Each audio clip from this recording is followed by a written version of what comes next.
Bismillahirrahmanirrahim. Assalamu alaikum dear students. Here is Fazan Malik, your chemistry teacher. आज हम chemistry की class में एक नए टॉपिक के साथ दोबारा से हाजिर हुए हैं। इससे प्रीवियस लेक्चर के अंदर आप लोगों ने एवोगैड्रोज और मोलर वॉल्यूम के बारे में पढ़ा था। मुझे उम्मीद है कि सब लोगों ने उस लेक्चर को अच्छी तरह से सुना होगा और उसको तैयार कर लिया होगा।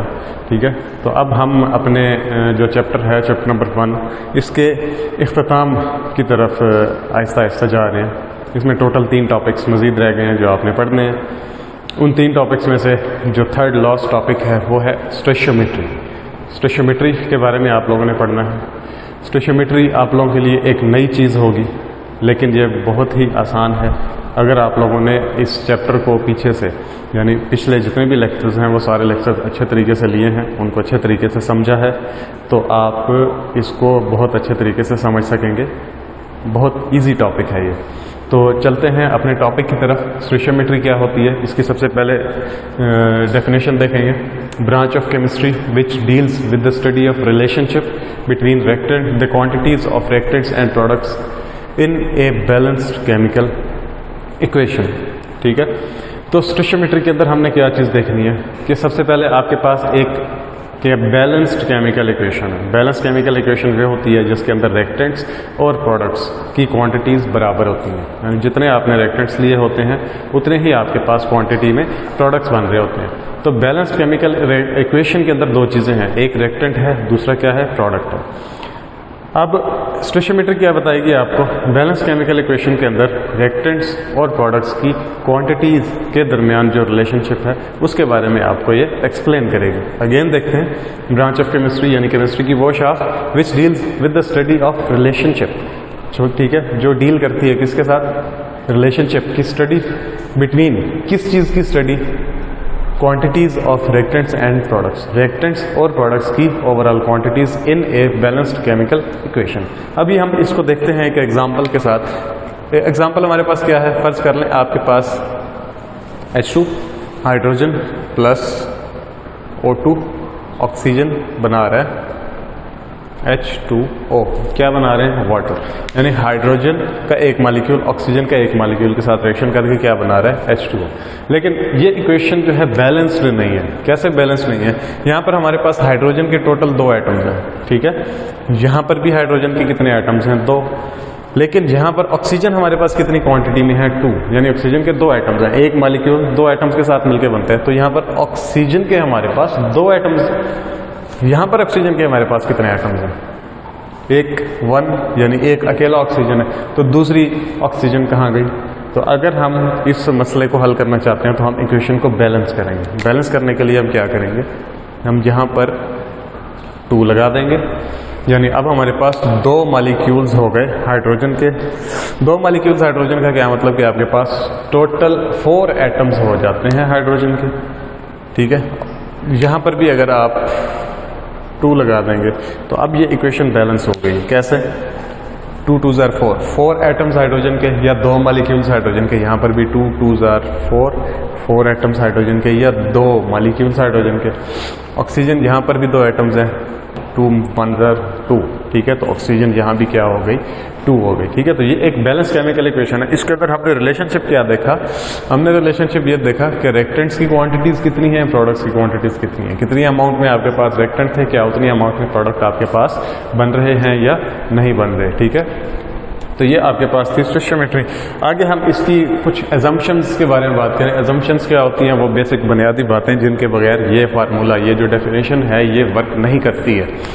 ठीक है, स्टोइशियोमेट्री यानी ये सारा प्रोसेस करवाने के लिए इन 2 बातों का होना लाजमी है। ठीक है, अब ये 2 बातें कौन सी हैं ये हम देखते हैं।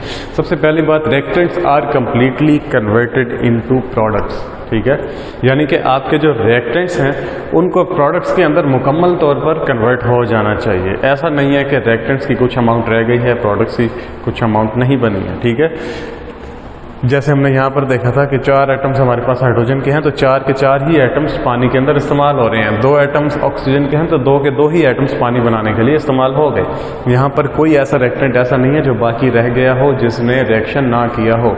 ठीक है, तो सबसे पहला रूल, पहली अजम्पशन क्या है स्टोइचियोमेट्री की कि reactants are completely converted into products, reactants को मुकम्मल तौर पर प्रोडक्ट्स के अंदर कन्वर्ट हो जाना चाहिए। ठीक है। दूसरी क्या है, नो साइड रिएक्शन अकर्स, कोई किसी किस्म का साइड रिएक्शन नहीं होना चाहिए। साइड रिएक्शन क्या होते हैं कि जैसे हाइड्रोजन ने ऑक्सीजन के साथ रिएक्शन करना है, वाटर बनाना है, तो हो सकता है यहाँ पर कोई और इम्प्योरिटी पाई जाए हमारे रिएक्शन मिक्सचर के अंदर, यानी रिएक्शन के अंदर जहाँ पर रिएक्शन हो रहा है वहाँ पर कोई ना कोई इम्प्योरिटी पाई जाए, तो क्या करे हाइड्रोजन उसके साथ रिएक्शन करके कोई और चीज़ बना ले ऑक्सीजन के साथ, वो रिएक्ट ही ना कर पाए। इस चीज़ को क्या कहते हैं, साइड रिएक्शन। ठीक है। साइड रिएक्शन बिल्कुल इसी तरह से होता है कि आपको पढ़ना होता है। ठीक है। यानी आपने केमिस्ट्री का एक चैप्टर तैयार करना है। अब केमिस्ट्री का एक चैप्टर तैयार करने के लिए क्या करना पड़ेगा, आप बुक उठाएं, उसको पढ़ना शुरू कर दें, 1 घंटा फर्ज करें आप पढ़ेंगे तो आपको वो चैप्टर पूरा का पूरा तैयार हो जाएगा। ठीक है। आपने टाइम लगाया, आपको चैप्टर तैयार हो गया। लेकिन अगर आप 1 घंटा भी नहीं पढ़ें भी सही, लेकिन पढ़ने के साथ साथ आप मोबाइल यूज़ करते रहें, किसी के साथ बातें करते रहें, ठीक है, तो अब आपकी प्रोडक्ट वो तैयार नहीं हो पाएगी जो पहले होनी चाहिए थी। समझ आ गई बात की, क्योंकि अब आपके पास एक साइड काम आ गया है। ठीक है। आपका जो रिएक्शन लगा हुआ है वो एक दूसरी डायरेक्शन के अंदर चल पड़ा है। ठीक है।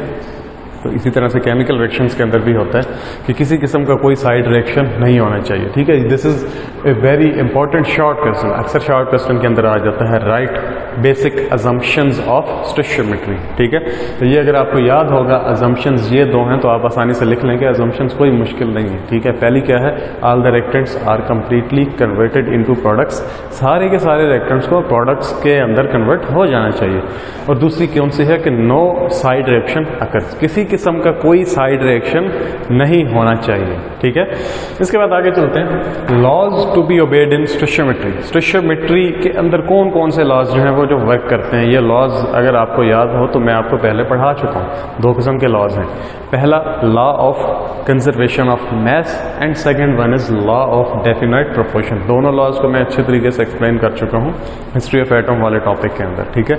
इधर मजीद हम देख लेते हैं, law of conservation of mass क्या होता है कि mass can neither be created nor destroyed but it can transform from one form to another। ठीक है। कि मादा या mass को आप ना तो पैदा कर सकते हैं, ना ही इसको आप फना कर सकते हैं, बल्कि इसको एक हालत से दूसरी हालत में कन्वर्ट कर सकते हैं। फॉर एग्जांपल, हाइड्रोजन हमारे पास क्या है, गैसियस स्टेट में है, ऑक्सीजन भी हमारे पास क्या है, गैसियस स्टेट के अंदर मौजूद है। ठीक है। दोनों गैसेज है, दोनों गैसेज जब आपस में मिलती हैं, एक केमिकल रिएक्शन होता है, तो ये क्या बन जाता है आपके पास, लिक्विड।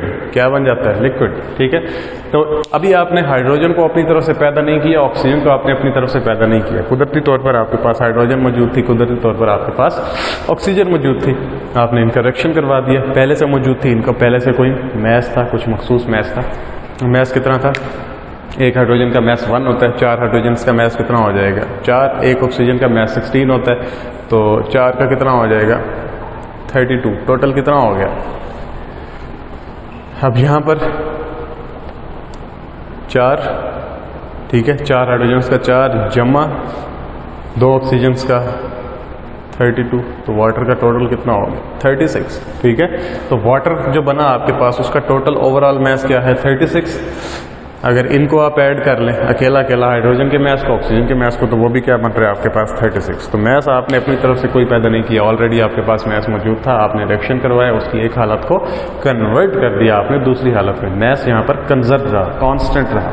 ठीक है। इसके बाद दूसरा जो लॉ है आपके पास, law of definite proportion. Definite proportion क्या होता है, जैसे मैंने आपको पहले भी बताया था कि कोई भी चीज़ है उसकी एक मखसूस क्वांटिटी होती है। ठीक है। जैसे पानी आपने बनाया, पानी का फार्मूला आपके पास होता है H2O।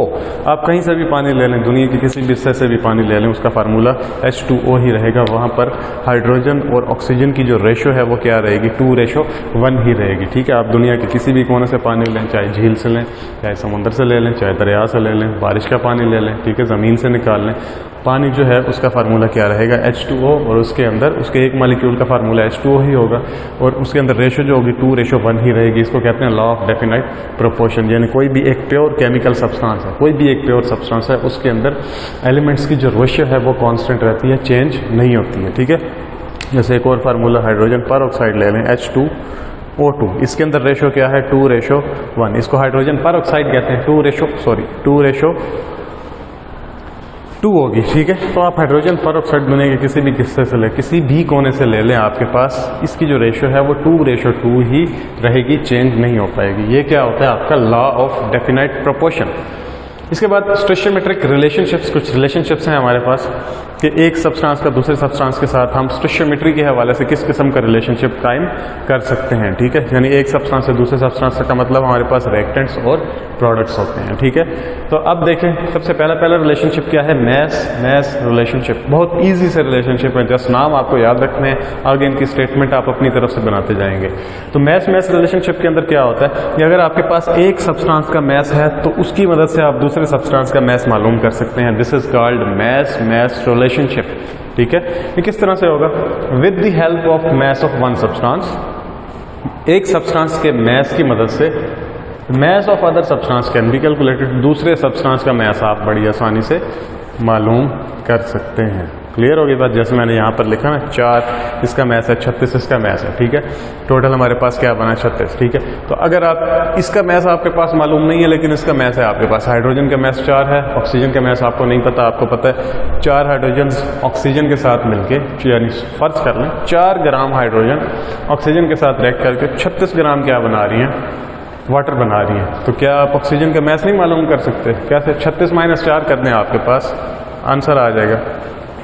सॉरी, ये होता है 32, हमने थोड़ा सा मिस्टेकनली किया है 32, ठीक है। तो ये आपके पास आंसर आ जाएगा। आपने क्या किया, एक सब्सटेंस के मैस का इस्तेमाल करके दूसरे सब्सटेंस का मैस जो है आपने आसानी से मालूम कर लिया। तो इसे कहते हैं आप लोग मैस रिलेशनशिप। उसके बाद आता है मैस मोल रिलेशनशिप, ठीक है। अगेन यही वाली स्टेटमेंट हो जाएगी कि अगर आपके पास एक सब्सटेंस का मैस है तो इसकी मदद से आप दूसरे सब्सटेंस के मोल्स बड़ी आसानी से मालूम कर सकते हैं। स्टेटमेंट क्या बनेगी, with the help of mass of one substance the moles of other substance can be calculated, ठीक है। यानी आपके पास एक सब्सटेंस का मैस है तो उसकी मदद से आप दूसरे सब्सटेंस के मोल्स बड़ी आसानी से मालूम कर सकते हैं, ठीक है। इसके बाद मैस वॉल्यूम रिलेशनशिप आ जाता है। अब तो आपको खुद भी स्टेटमेंट बनानी आ जानी चाहिए कि ये स्टेटमेंट किस तरह से बनेगी। अगर आपके पास एक सब्सटेंस का मैस है तो आप इसकी वजह से दूसरे सब्सटेंस का वॉल्यूम मालूम कर सकते हैं, एंड वाइस वर्सा, और ये इसके उलट चलता है। अगर वॉल्यूम मालूम है तो आप मैस भी मालूम कर सकते हैं, मोल्स मालूम है तो उसका मैस भी मालूम कर सकते हैं आप। क्लियर होगी बात? किस तरह से होगा, with the help of mass of one substance volume of other substance can be calculated. इसके बाद अगला जो रिलेशनशिप है मोल रिलेशनशिप, ये अगेन वही मैस रिलेशनशिप जैसा है कि आपके पास अगर एक सब्सटेंस का मोल मौजूद है तो उसकी मदद से आप दूसरे सब्सटेंस के मोल्स मालूम कर सकते हैं, ठीक है। With the help of moles of one substance the moles of other substance can be calculated, ठीक है।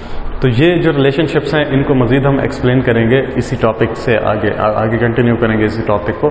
इसकी कुछ एग्जांपल्स हैं, एक एग्जांपल हम यहाँ पर करेंगे, दूसरी एग्जांपल जो है वो आप लोगों को खुद करनी होगी प्रैक्टिस के लिए, आपका होमवर्क होगा। तो आज के लेक्चर में यही कुछ था। इंशाल्लाह नेक्स्ट लेक्चर के अंदर हम इसी को आगे से कंटिन्यू करेंगे। तब तक के लिए अल्लाह हाफ़िज़।